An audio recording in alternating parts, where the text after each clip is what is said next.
Սիրելի հայրենակիցներ, բարև ձեզ, մեր հերթական փոդքասթն է, իմ եւ Արտուր Խաչիկյանի, բարի օր Արտուր, ուզում եմ տեղեկացնել, որ ընտրություններին մնացել է 8 օր, հիշում ենք, որ ամսի 6-ը, մայիսի 6-ը շաբաթ է լռության օր է եւ քարոզարշավը լինելու է արգելված, այսինքն բուն քարոզարշավին մնացել է 8 օր, մինչ ուրեմն խոսքը Արտուրին փոխանցելը եւ ուրեմն քարոզարշավի մասին եւ նաեւ ընդդիմության անելիքների մասին խոսելը տեղեկացնեմ, որ ուրեմն այսօր առավոտյան տեղեկատվություն ստացանք, որ Ռուսաստանի Դաշնության էներգետիկայի նախարար Սերգեյ Ցիվիլինը պաշտոնական գրություն է ուղարկել Հայաստանի տարածքային եւ ենթակառուցվածքների նախարարություն եւ զգուշացրել է Բառացի մեջ բերում են, որ եթե Հայաստանը շարունակի ԵՄ-ի հետ մերձեցման այս գործընթացը, ապա Ռուսաստանը կարող է եւ կանի միակողմանի կխզի Հայաստանի հետ գազային արտոնյալ պայմանագիրը, ուզում եմ հիշեցնել, որ Ռուսաստանը մեզ գազ տալիս է արտոնյալ պայմաններով,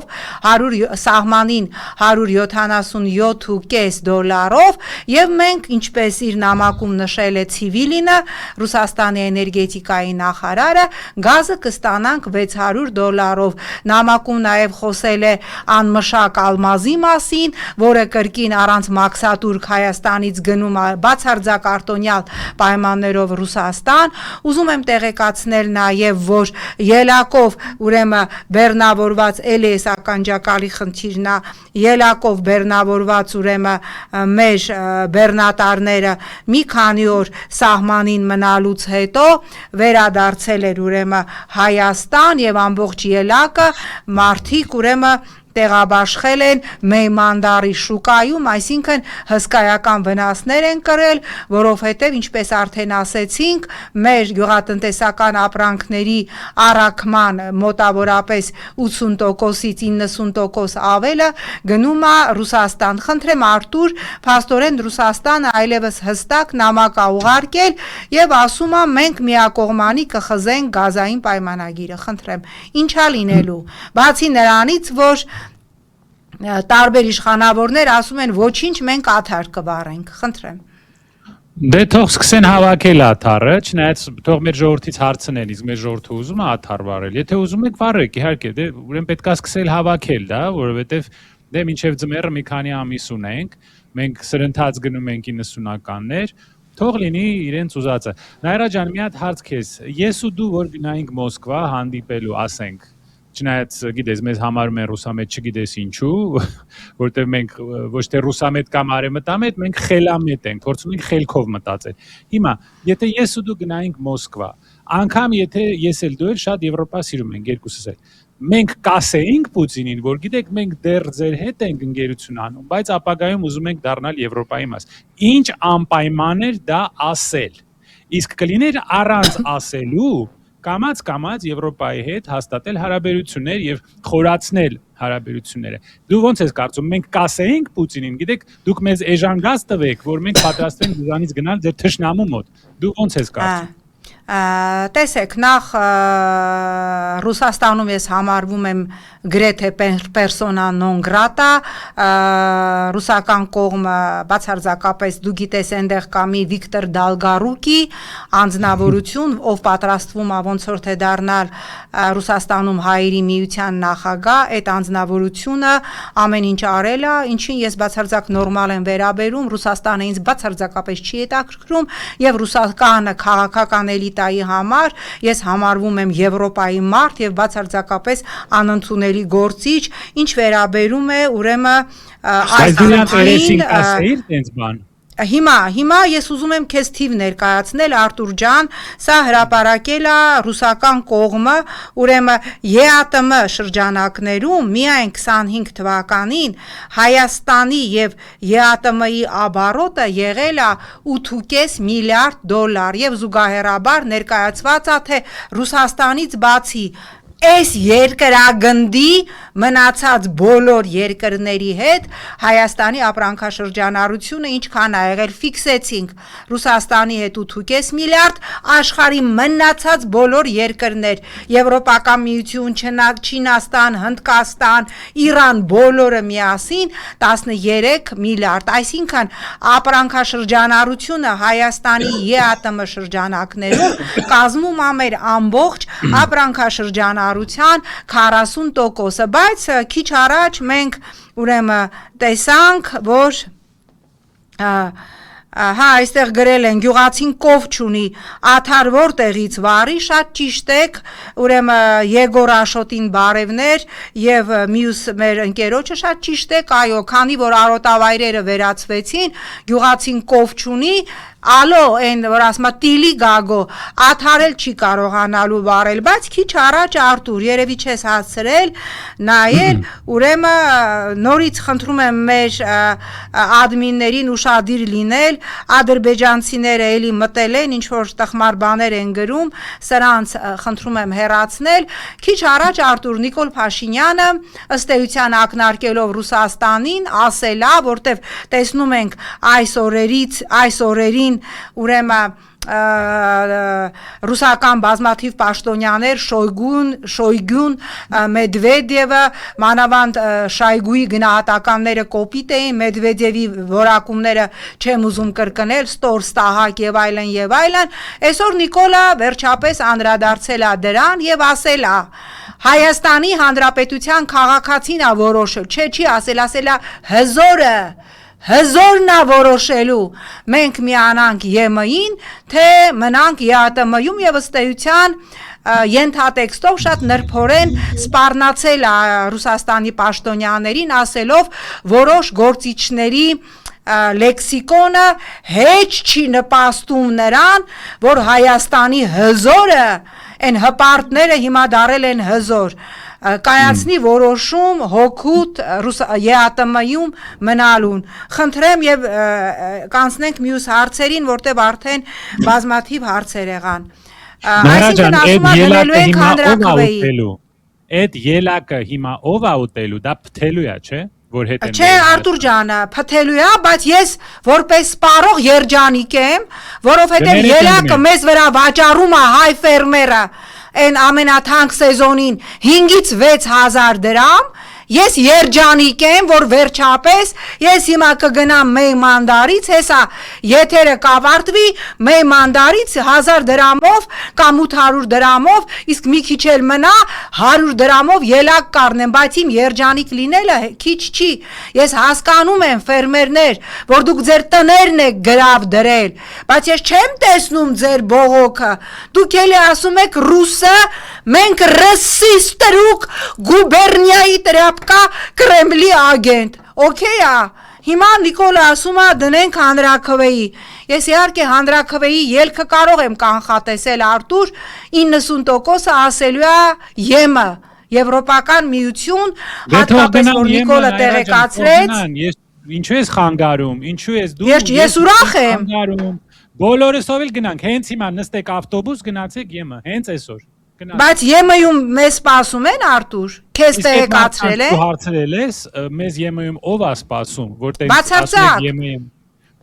Ակնհայտ է, չէ, որ նրանք կրկնում են ՀՄԵԿ-ի, Civilnet-ի, այդ Factor TV-ի նարատիվները, որ առավոտվանից իրիկուն իրանց հեքիաթ են պատմում։ Այսօր հավաքվեք գնացեք ԵՄ։ Այսօր ես պահանջում եմ, որ դուք միանգամից գնաք ԵՄ։ Ես ուզում եմ տեսնեմ ոնց եք դուք դա անելու։ Հայդեպ Civilnet-ին անդրադարձակ ինձ ուղարկել էին մի տեղեկատվություն, որ դուք անդրադարձել եք նախորդ օրը Հայելի ակումբում իմ տեղեկատվությանը, որը ես վերցրել եմ ադրբեջանական աղբյուրներից, որոնք հայկական որոշ տելեգրամ ալիքներ արտատպել էին, ես հայկական տելեգրամ ալիքներից եմ վերցրել, ես ձեզ դատի եմ տալու, Civilnet տեղեկացնում եմ ձեզ, որ ինձ վերագրել եք fake տեղեկատվություն, որը հրապարակված է եղել ադրբեջանական ռեսուրսներում եւ հայկական միության Telegram կանալներից ես ուրեմն կգտնեմ Telegram կանալը, որից վերցրել եմ, ես շատ քիչ Telegram կանալներից եմ օգտվում եւ շատ արագ կգտնեմ, որ ըստ ադրբեջանական լրատվամիջոցների չի բացառվում, որ Ուկրաինան պահանջի Ռուբեն Վարդանյանին եւ Բաքուն հանձնի, ուրեմն առանց ինձ հետ ճշտելու, ինչ որ լրագրողա զանգահարել, փողոցում հարցը չեմ էլ լսել, ենթադրել եմ հարցը վերաբերում է վերաքննիչ բողոքներին մեր ռազմագերիների, որ այսօր քննվում է, ասել եմ ումից եմ լսել, դուք առանց ինձ հետ այդ տեղեկատվությունը ճշտելու fake տեղեկատվություն եք հրապարակել, fake-ը դուք եք, ծայրից ծայր եւ ձեր fake տեղեկատվության համար դուք անպայման պատասխան կտաք մադամ Սալբի, դու անձամբ եթե դեռ այդտեղ ես կուրատորն ես այդ ամեն ինչի դու պատասխան կտաս անպայման։ Հիմա գանք Եվրոպական միությանը, սիրելի հայրենակիցներ, եթե դուք հիմա մեր եթերի ընթացքում կամ հետո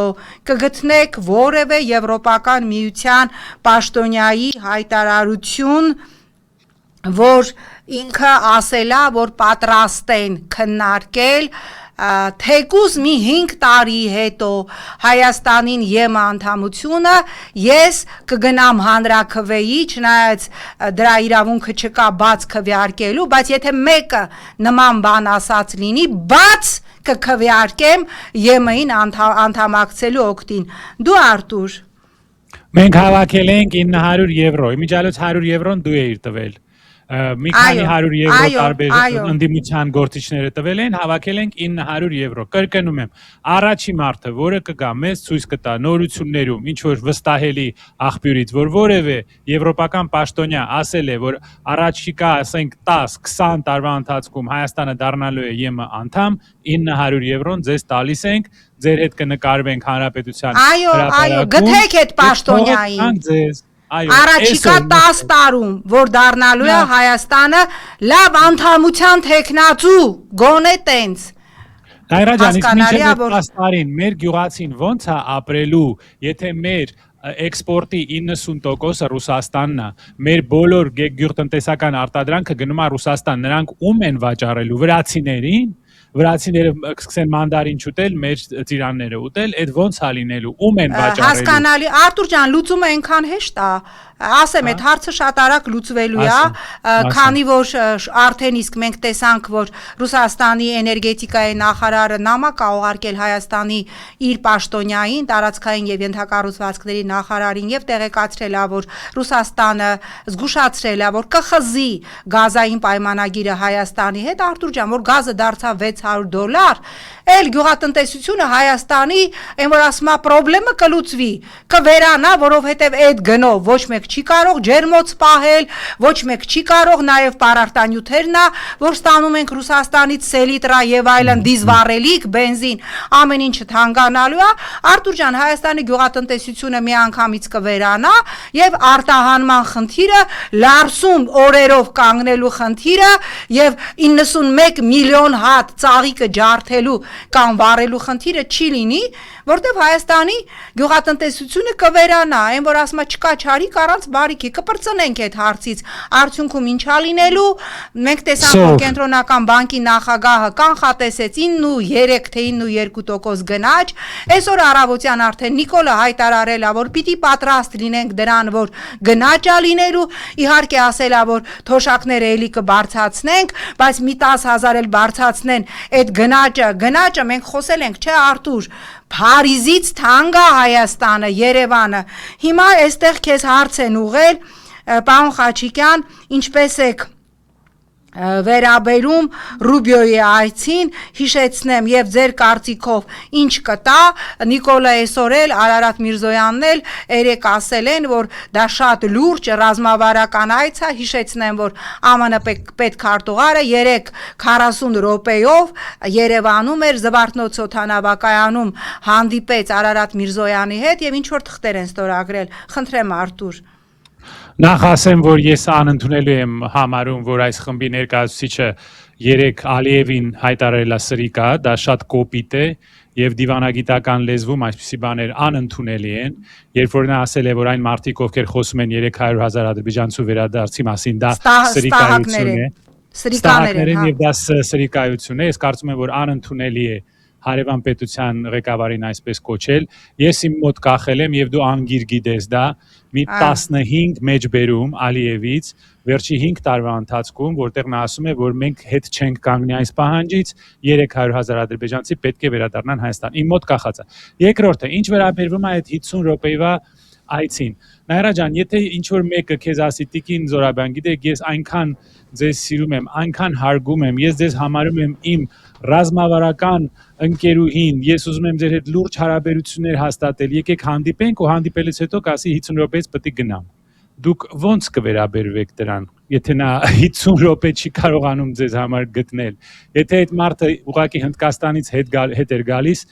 50 րոպե ճանապարհին 40 րոպեով, այո, որպես տրանզիտ։ 40 րոպեով, ինչ ռազմավարական ժամանակ է, չէ՞, նայեք։ Այո, հիշեցնեմ, որ Հիլարի Քլինթոնը որպես պետքարտուղար, պաշտոնապես այս Նիկոլի ասած նախկին իշխանության ժամանակ Երևանում էր, հիմա այստեղ նաև հարց կա, ինձ ինչպես եք վերաբերում նրան, նախ ինձ եւ քեզ շատ բարևներ, բարև ձեզ, նրան, որ Սամվել Կարապետյանի թիմը որպես ռազմական խորհրդատու վերել է իսրայելցի ինչ որ ռազմական փորձագետների։ Ես չգիտեմ, եկեք սենց ասեմ էլի, որ շատ անկեղծ լինի պատասխանս, եկեք ես միջև ընտրությունների ավարտը ընդդիմության մասին չխոսեմ, բայց ես ձեզ խոստանում եմ, երբ որ ընտրությունները կավարտվի, անկախ ելքից, ինչ կլինի հուսանք, ժողովուրդը մեծամասնությամբ կգնա եւ դրա համար իմ մայկան տեսնում եք գնա ընտրության, հա, այսպես հա թեմատիկ ուրեմն վերնաշապիկով եմ, ես շատ մանրամասն խոսելու եմ այս ընդդիմության խայտարակ սխալների մասին, նրանց կազմած խայտարակ ցուցակների մասին, որ ամեն ցուցակում 1-2 ընդհանրապես քաղաքական դեմք կա, այս մարդիկ չեն հասկանում, որ քաղաքական գործիչը երկրի հարստությունն է, որ չի կարելի սեփական հորողպոր տղային, բաջանաղի հորքուրի հարսին, մորքուրի քերու մանիկյուրշիցային բերել եւ դնել ընտրական ցուցակներով սпасել, որ նրանք կաճեն, կդառնան քաղաքական գործիչներ, ես շատ կոպիտ բառ չեմ ուզում ասել, հա, որ ասում են դե կմեծանան կաճեն, իդիոտին, որ աճացնես, ինքը դառնում է աճացված ավելի վտանգավոր եւ մոտիվացված իդիոտ, իսկ ավելի վատ բան կամ մոտիվացված իդիոտն է չկա, դրա համար թույլ տվեք ես ընդդիմության մասին չխոսեմ, այնքան բան կա ասելու, բայց ես դրա մասին խոստանում եմ, երբ որ ընտրությունները կավարտվեն, անկախ ելքից, տա Աստված, որ այս իշխանությունը հեռանա, բոլոր պարագանելում ես խոսելու եմ այն ռազմավարական սխալների մասին, ինչ որ անում է այս ընդդիմությունը։ Ես ասեմ երկու բառ, Նայրա ջան։ Խնդրեմ, սիրով։ Նախ միանում եմ, ճիշտ ես ասում, մինչև ընտրությունները մենք այսպես հարվածի տակ չդնենք ընդդիմությանը, որտեղ իհարկե, որ հետո չասեն դուք եք մեղավոր։ Այո, մենք ուզում ենք, որ նրանք հաղթեն, բայց այո, բաներ կային, որ ես ասում եի ուրիշ ձև պետք էր անել, դե հետո կխոսանք։ Ինչ վերաբերվում է Իսրայելի ռազմական այդ սպային, որը եկավ, ես կարծում եմ, որ իրեն հրավիրել են ավելի շատ որպես ռազմական մասնագետ, ոչ թե որպես Իսրայելի ուժերի զինված ուժերի ներկայացուցիչ, այլ ուղղակի որպես ռազմական մասնագետ եւ ճիշտ է, որ իհարկե Իսրայելը ամենազարգացած, ժամանակակից ռազմական բաների զինտեխնիկայի եւ ստրատեգիայի տեր երկիր է, այո, նրանք շատ ուժեղ, իրենց ուժերը շատ զարգացած են, շատ ժամանակակից են եւ սովորելու բան մենք ունենք։ Երևի այդ առիթով են հրավիրել այս մարդուն, ոչ թե որպես Իսրայելի բանակի ներկայացուցիչ։ Ես այդպես կնայի։ Ես միանում եմ, այո, շատ բաներ կան, որ պետք է ասել ընդդիմության մասին, բայց բաներից հետո, ընտրություններից հետո։ Ուրեմն այստեղ Իրինա Շախբազյանը, հարգարժան Իրինան գրում է, դուք խոսում եք գյուղատնտեսության մասին, հա, ինչ ա լինելու գազի թանկացման դեպքում, բայց ինչի եք խոսում, ինչի չեք ասում, ինչպես ենք մենք տաքացնելու մեր բնակարանները։ Տիկին Իրինա, իրավացի եք, բա ո՞նց չենք ասում, բա այդ ենք ասում։ Ես իմ բնակարանին, որը փոքր բնակարան է, ձմռանը վճարում եմ մոտավորապես 25-30 հազար, եթե երեխաները տան կաննեն, այդքան։ Ես չեմ հիմա լինելու է 3.5 անգամ ավել, մոտ 120,000։ Ես որ պատկերացնում եմ, որ Ռուսաստանը այս իր սպառնալիքը իրականացնի եւ 3.5 անգամ ինչպես Վալոդինը ասաց, Պետդումայի նախագահան եւ ինչպես ուրեմն Տալստոյը ասաց, ուրեմն որ մենք 3.5 անգամ Պետդումայի փոխնախագահան գազը ձեզ էժան ենք տալիս եւ կթանկացնենք, ես անձամբ ասում եմ, ես չեմ կարողանալու ամսական 120,000 դրամ վճարել գազին։ Հարգարժան Տիկին Շահբազյան, դուք միանգամայն իրավացի եք, սա լինելու է աղետ։ Եվ պատահական չի, որ այսօր Նիկոլը խոսել է գնաճից, զգուշացրել է, որ հետո ասի, բայց հիշեք, վիդեոն դնի ասի, ես ասել էի, ստոպ, ես ազնիվ եմ, ես ասել էի, բայց ասելուց հետո գնացել քվեարկել եք։ Ձեզ թվում է պատահական էր, որ Արարատ Միրզոյանը մի քանի օր առաջ ասեց, որ մենք Հայաստանի տարածքում դեռևս ադրբեջանական հողեր ունենք, որ հետո այն Ալիևի ասած անկլավները տան, ասեն ստոպ, որ դուք ասեք, ես ինչ ես անում, ասի Բայց չես լսել, հանի Քարոզարշավի դա հրապարակի է, հիշ տեսակ չէ, երեք Գյումրիում ինչ ասեց, երեք էր առաջի օրներ, լրագրողը մոտեցավ, ասում է, ինչ կասեք մեր գերիների մասին, ասում է, դե ծնգլարիք, հասկանում եք, Եվրոպական պարլամենտը հայտարարություն է ընդունում, Բրյուսելի խորհրդարանը, Բելգիայի խորհրդարանը հայտարարություն է ընդունում, Հագայի արդարադատության դատարանը հայտարարություն է ընդունում, շնորհակալություն ԵՄ մեր գործընկերներին, ԵՄ խորհրդարաններին այդ մասով, Եվրոպայի խորհրդի խորհրդարանական վեհաժողովը բանաձև է ընդունում գերիների վերադարձի Արցախի մշակութային ժառանգության, Արարատ Միրզոյանն ասում է, «Տո ծնգլ արիք», երեկել ասում է, «Դե չեմ լսել լրագրողի հարցը, ոնց»։ Մենք կամերայից ենկում տներում նստած այնքան բարձր էր լրագրողի հարցը, լսեցինք, լրագրողը քեզ կպածեր, դու չես լսել, հա, որ ռազմագերիների մասին է հարցնում։ Նայրա ջան, այն մարդը, որը երեք ասում էր Ղարաբաղցիներին, ես ձեր պրեմիեր-մինիստրն, ես ձեր վարչապետն եմ, դուք ապահով կապեք, սա մեր նոր սարդարապատն է, եւ սադրեց պատերազմի դեպի իր խմած բարով։ Այն մարդը, որ երեք Ղարաբաղցիներին այդպես բաներ ասում եւ այսօր նրանց ծախեց, դարձրեց մեր ժողովրդի թշնամին։ Այն մարդը, որը երեք ասում էր մեր ռազմական ղեկավարությունը Ղարաբաղի, դա երկրորդ հայկական պետությունն է, գնում էր Ստեփանակերտում մեծ գորգորում էր, հետո իրանց էլ ծախեց։ Նա վաղը կծախի ձեզ, ժողովուրդ ջան, նա վաղը նույն ձևով, երբ որ իրան հարցնեն, բա ինչ եղավ Տիգրանաշենը, բա ինչու վերադարձան 300,000 ադրբեջանցի, ասի դուք էլ ծնգլ արեցիք այդ հարցերով։ Գնացեք ձեր տեղը ընկեք, հանգիստ ոնց էր ասում, նստեք ձեր տեղներ։ Հանգիստ նստեք տեղներդ։ Երևանն էլ է ձեզ շատ։ Այդ մարդը չի փոխվելու, հասկացեք, մարդիկ չեն փոխվում, դեպի վատն են փոխվում, ոչ թե դեպի լավը։ Հա, այստեղ մեր հայրենակիցը գրել է, ես 120, երևի ձեր բնակարանը մեծ է, որ դուք հիմա 120,000 եք վճարում գազի համար, դե երևի կես միլիոն եք վճարելու հարգելիս։ Հա, հարգելիս կես միլիոն եք վճարելու, այստեղ հարցնում են Արտուր, քեզ իսկ ինչի չեք խոսում այն մասին, որ Ռուսաստանից գալիս է ամբողջ սնունդ, բայց քանի անգամ ենք խոսել եւ սովա լինելու, խնդրեմ Արտուր։ Իհարկե սրանք մենք խոսել ենք, հարցը ճիշտ է, մենք խոսել ենք սրա մասին։ Հիմա իհարկե ժամանակավորապես Թուրքիան եւ Ադրբեջանը արևմուտքի կարգադրանքով կսկսեն էլի PR show, ինքնաթիռներ կգան, ընդեղից ինչ որ բան մեզ ինչ որ հումանիտար օգնություն կտան։ Հնարավոր է Թուրքիան եւ Ադրբեջանը իրենց ապրանքով ողողեն մեր շուկան։ Այո, կանեն ժամանակավորապես։ Հետո մենք ընկնում ենք Ալիևի ու Էրդողանի ոտի տակ։ Այսինքն նրանք առավոտը, որ Ալիևի կոֆեն ուշացնեն իր գլուխը ցավան, բարկանա,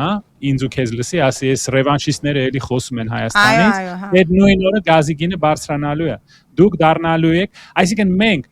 թշնամի դարձրեցինք մեր նախկին դաշնակցին, որը երբեմն пассив էր, այո, որոշ սխալներ, լուրջ սխալներ կատարել է, ճիշտ է, բայց 5000 հայ տղա չի սպանել։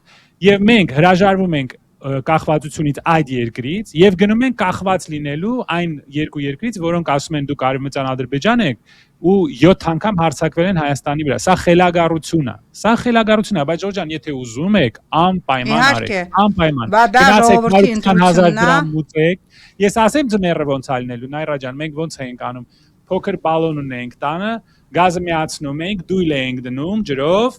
հետո ասենք գիշեր էլեկտրականություն տալիս են, ամբողջ շենքը զարթնում էր, գիշերվա կեսին սկսում են լվաց կանել, բան ուտելու բան պատրաստել։ Իսկ որ անջատում են, գնում ենք դույլով, այսինքն վերցնում ենք մի ձեռով ջուրը լցնում ենք մեր վրա, այսինքն մի ձեռով լողանալու ենք։ Դուք եք ուզում, ձեր ցավն էլ տանեմ, գնացեք, հենց հիմա նստեք ավտոբուս, տաքսի, ինքնաթիռ, գնացեք ուղղակիորեն Բրյուսել։ Միանգամից գնացեք Բրյուսել, դարեք Եվրոպայի մաս։ Դե Բայց Բրյուսելը չի ընդունում, Արտուր ջան ընդունի, ես առաջինը կվազեմ։ Անհնար է սա բացատրելը, անհնար է այդ նույն բանը։ Հա, դե չեն հասկանում, հա, հիմա մոտ 400 մեր հայրենակից մեզ հետևում, հա, շնորհակալություն եւ այստեղ այո, Մարինա Կիավա օկտատերը շատ կարևոր հարց է բարձրացնում, շատ լուրջ է, ես էլ կպատասխանեմ, կխնդրեմ Արտուրն էլ պատասխանի, կարծում եմ, որ Ռուբիոյի այցը շատ կտրուկ այցից հետո շատ կտրուկ գործողությունների հետևանք է ունենալու նախորդին, նրան տվել են ըստ էության carte blanche, համաձայն եմ ձեզ հետ, հարգարժան Մարինա, ըստ էության մենք որ նայում ենք, հիշում եք մի քանի օր առաջ ինչ որ մի հատ Քրոնիկը Կավկազը, մի հատ fake կայք տարածեց, ինչ որ հետո պարզվեց, չէ, շատ արագ, նույնիսկ ֆակտորը մի ամբողջ ուրեմն հետազոտություն բացահայտեց, որ այդ ամբողջը fake է, նույնիսկ AI-ով նույնականացրել են, թե իբր այդ Քրոնիկը Կավկազը լրատվականի հետևում ովքեր են, այդպիսի մարդիկ չկան, որ թե քանի գործիչներ են ֆինանսավորվում լրատվամիջոցներ Ռուսաստանից են, որ Ռուսաստանը ինչքան իդիոտ կարա ֆինանսավորի, ես չեմ բացառում Հայաստանում քաղաքական լեշեր, քաղաքական մեռելներ, դա օքեյ է, հա, ես ասել եմ իմ վերաբերմունքը Ռուսաստանի հանդեպ, բայց պարզվեց, որ այդ կայքը ամբողջապես fake է եւ դա այս հիբրիդային պատերազմի սցենարներից էր, նույնը կիրառվեց նաեւ Մոլդովայում։ Այո, հարգարժան Մարինա, ձեր ակնարկը ես հասկանում եմ, չեմ բացառում, որ մոլդովական սցենարը կրկնվի եւ ասենք մենք տեսնենք, որտեւ Նիկոլայել այսօր խոսել է լրտեսներ, շպիոններ, կալուգացին մնալու է Հայաստանում եւ տասնյակ տարիներով նստելու է շպիոններ, փողեր լվացողներ, գազ գողացողներ եւ այլն, ես չեմ բացառում, այո, որ կիրառվի հենց այդ ուրեմն մոլդովական սցենարը եւ ընտրական փուլից առաջ որոշ կուսակցություններ ընտրական պայքարից հանվեն, ինչպես դա եղավ ուրեմն Սանդուի ժամանակ Մոլդովայում։ Խնդրեմ Արտուր, քո սցենարները հնարավոր ինչ կանի էլ Նիկոլը ընդդիմության հանդեպ։ Նախ քո անդրադառնալով քո նախքին հարցին, դու չգիտեմ, երևի տեսել ես այդ թղթերը նայել ես, իմ ծիծաղը ուղղակի եկավ, դա գրված էր ինչ-որ մանկապարտեզային մակարդակով։ Այլ գոնե լուրջ անեին, գոնե իրանց բրյուսելյան դեսանտը որ եկել է, այդ բրյուսելյան դեսանտին ասեի մի քիչ գրագետ բաներ գրեին, էլի։ Ուրեմն պատկերացրա, որ Ռուսաստանի հատուկ ծառայությունը մի դոկումենտում, մի փաստաթղթում, ուրեմն օպերացիայի մի մասը կոչեր Ձեդ Մարոզ, մյուսն էլ Ռոբին Հուդ։ Լավ, դուք 10 տարեկան երեխա եք։ Դուք ինչ-որ դետեկտիվներ եք կարդացել, փոքր վաղ, գոնե ինչ-որ լուրջ ֆեյքան եք, էլի, սա ինչ է, Ռոբին Հուդ, Ձեդ Մարոզ, լավ էլի, հեքիաթներ եք, էլի, երևի լսում իրիգունները, կամ Շտիրլիցի մասին կինո նայեք, գոնե, այնտեղ ավելի լուրջ է դա, ինչն է կարող անել, իհարկե նա իր այդ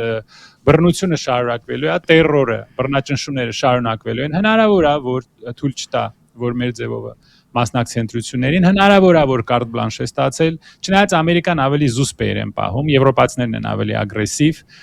շատ հնարավոր է, որ եթե տեսնի, որ պարտվում է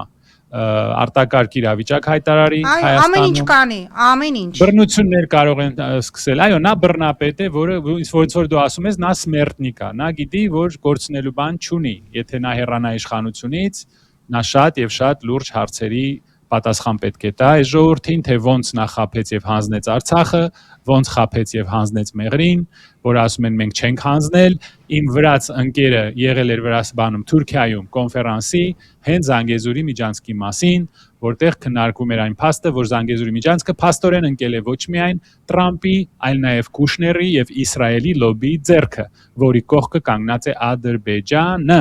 եւ դուք հիմա գնացեք Իսրայելի ձեռքից, Ադրբեջանի եւ Թուրքիայի ձեռքից հող բերեք, հետ բերեք, ես կտեսնեմ դա ոնց է լինելու, ու բոլորս մենք հիշում ենք, թե ինչպես 1974 թվականին, երբ որ փոխվեց իշխանությունը Հունաստանում,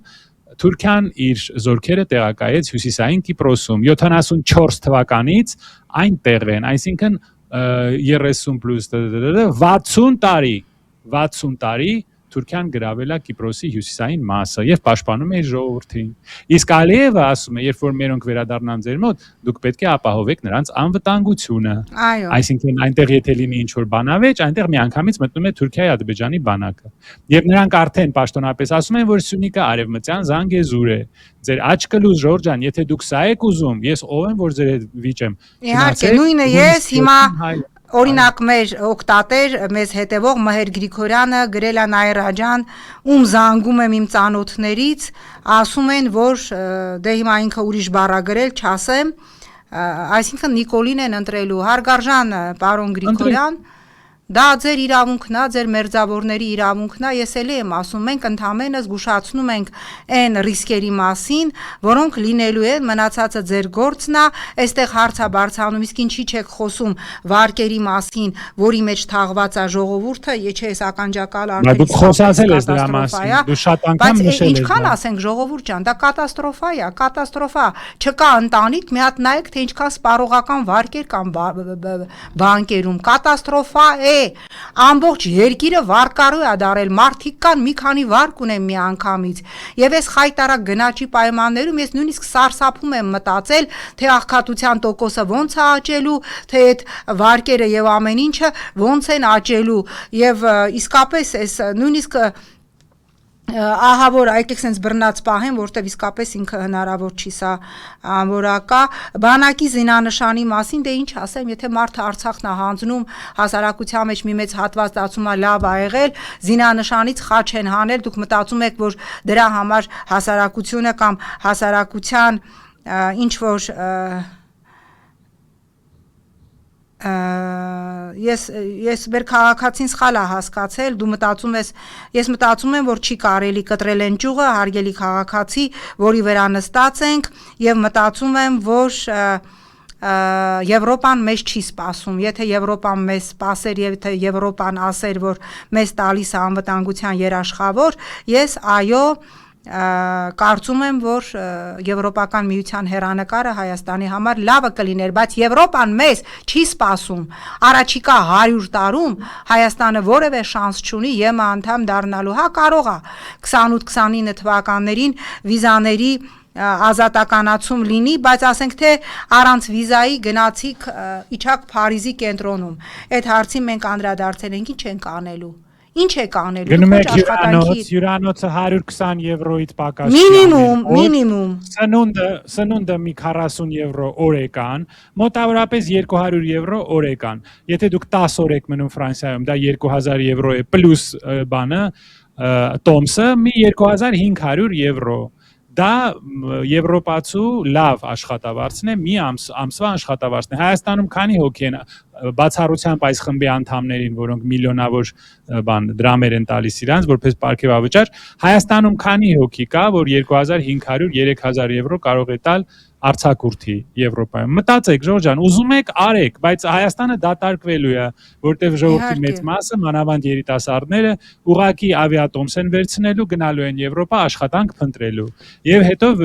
հաստատ մնալու են, դառնալու են անօրինական, ինչպես դա եղել է Կալիֆոռնիայում, ես տասնյակ տարիներ աշխատել եմ այդ մարդկանց հետ, իմիգրացիոն դատարանում բոլորին էլ գիտեմ, ճանաչում եմ դա ոնց է արվելու։ Գնալու են Եվրոպայում մնալու են ոչ լեգալ ստատուսով, հետո կամաց-կամաց հետ են ուղարկելու Արտուր ջան, երբ որ ես որպես Եվրոպական ինտեգրման հանձնաժողովի նախագահ ասում եմ, երբ որ սկսվում է, հա, վիզաների ազատականացման համակարգը,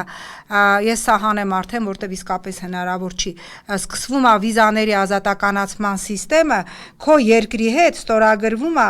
ռեադմիսիայի պայմանագրեր եւ քո բոլոր անլեգալներին հետ են ուղարկում, այսինքն դու նույնիսկ անլեգալ Եվրոպական միությունում չես կարողանալու մնալ, այստեղ Գառնիկ Ղազարյանն ասում է անգամ մոլդովացիների 87% չեն ուզում սահմանակից լինելով ԵՄ-ին չեն ուզում արդեն անդամակցություն եւ մոլդովացիների թասիբն էլ չունեք, դե գիտեք հարգարժան պարոն Ղազարյան, երևի ժողովուրդը իր մաշկի վրա, այո, չունենք, կամ երևի ժողովուրդը իր մաշկի վրա պիտի զգա Արտուր, խելացի ժողովուրդները ուրիշի սխալների վրա են սովորում, երևի մենք մեր մաշկի վրա պիտի այս ամենը զգանք, չենք հավատում, այստեղ նաեւ այո Մարինան խոսում է Մարինա Կիավան Հունաստանի մասին, ես ինքս շատ սիրում եմ Հունաստանը, շատ հաճախ եմ լինում Հունաստանում, զրուցում եմ հույների հետ եւ տեսնում եմ, թե նույն եվրոպական միությանը պարտք լինելու համար այդ մարդկանց աշխատավարձերի 60-70%-ը հարկերի ձևով տանում են։ Այդ հակարդում է հայտնվել այսօր Հունաստանը։ Այո, շատ ճիշտ եք, շատ ուրեմն 90-ականները վերադառնում են, Արմեն Թովմասյան, կարծում եմ այս տեմպերով որ գնա շատ ավելի վատ է լինում, ուրեմն Կարենը բարևում է ինձ եւ քեզ բարև ձեզ, ոնց են գնալու Եվրոպա, պարոն Խաչիկյան, բայց 1000 անգամ պատասխանեցինք, ասեմ, գնում եք օդանավակայան, ասա, վիզաները ասենք ազատականացել է պատմի, հիմա ձեր անձնագրով գնացիք իջաք,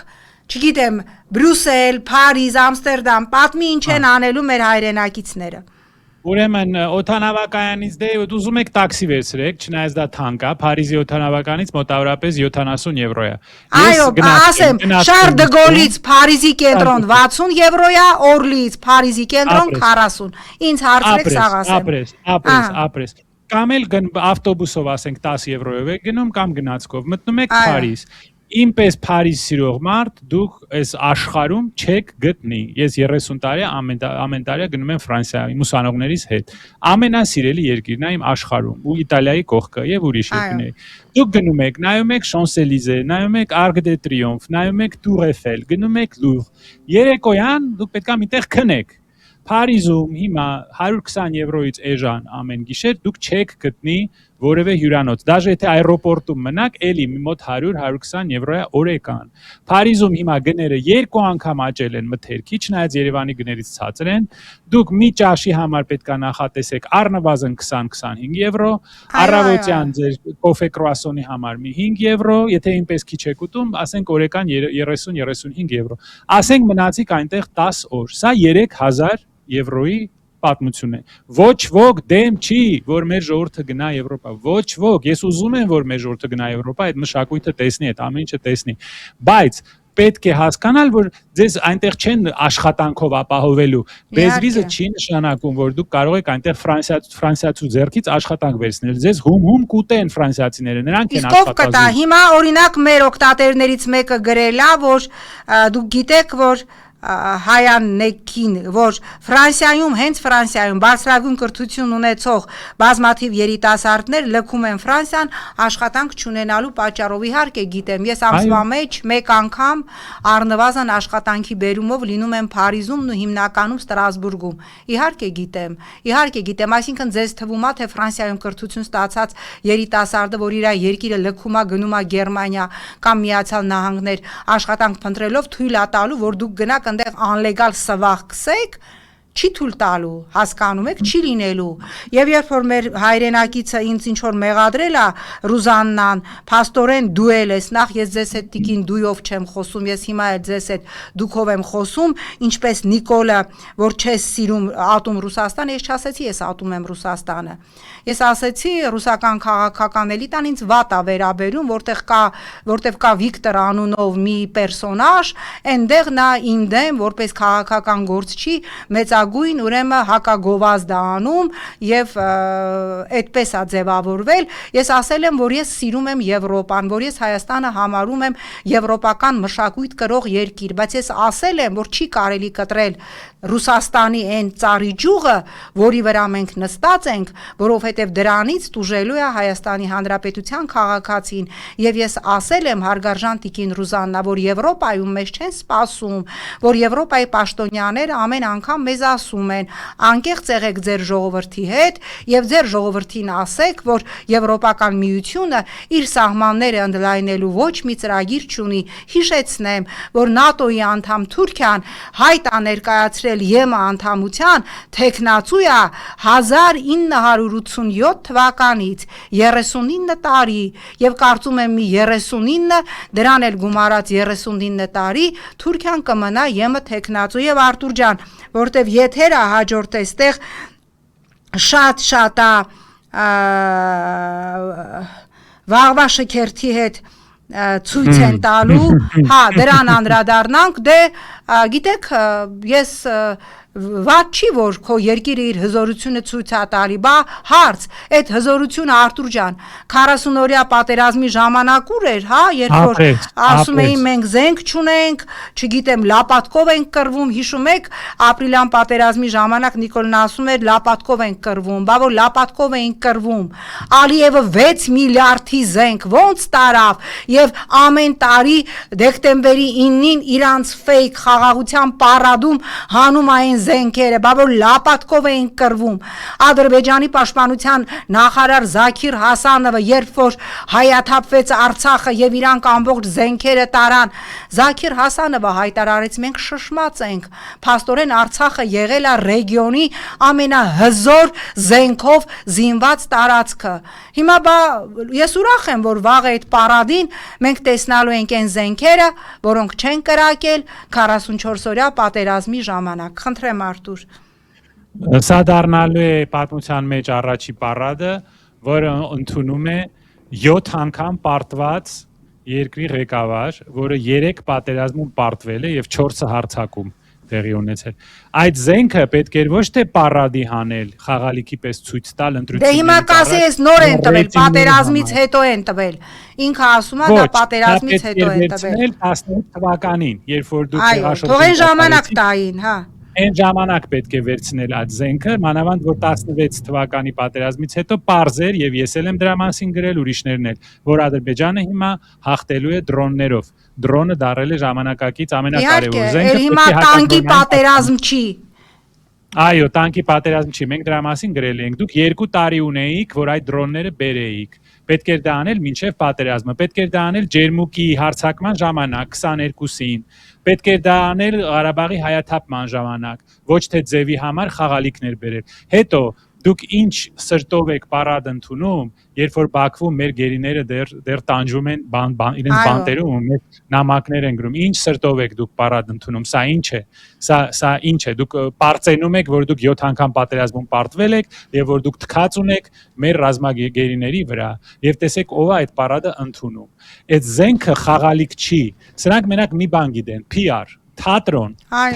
Դե ցավոք սրտի Արտուր ջան, պիտի ամփոփում ենք, որտեվ մյուս հաջորդ եթերն է, ցավոք սրտի հասարակության մի մասի վրա այդ PR-ը, որը ժողովրդի դեմ հիբրիդային պատերազմի տեսակ է, ցավոք սրտի ազդում է, այստեղ մեր հայրենակիցները կոչ են անում ճիշտ ընտրություն կատարել, պետքա ժողովուրդը խելքի գա, այո, համաձայն եմ ձեզ հետ, Միխայել Օսիպյանը գրում է, որ